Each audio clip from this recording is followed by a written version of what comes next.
Zip is another tool that allows you to work on lists or iterables and create something with them.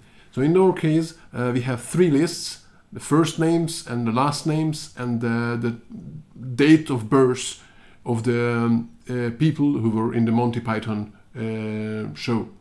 And what we can do with zip, we can call zip on all three values, on all three iterables, and iterate over them in parallel. So you will get the first name and the last name and the birthday of, or the first element of all three lists, and then the second element of all of the three, and so on.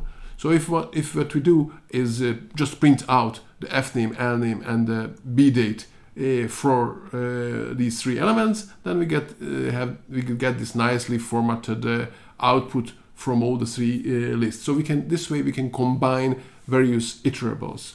Now, what zip returns, okay, so note that we are iterating over whatever zip returns.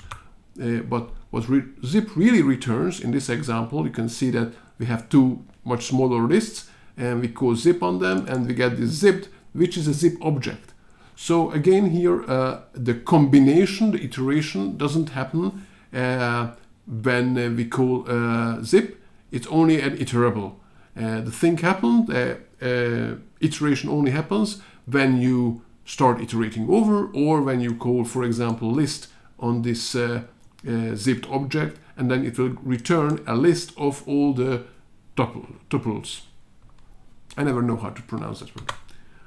The last example with zip is an idea to create a dictionary from two lists, basically, or two iterables.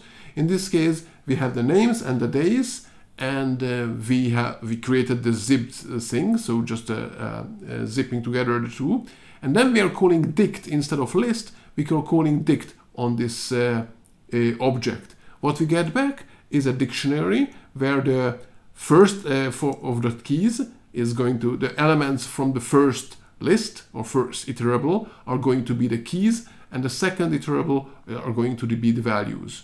So that way you can combine them. You might have some data that coming in. You might have created the keys of a dictionary somewhere, and the list and the values, and now we can combine them back together.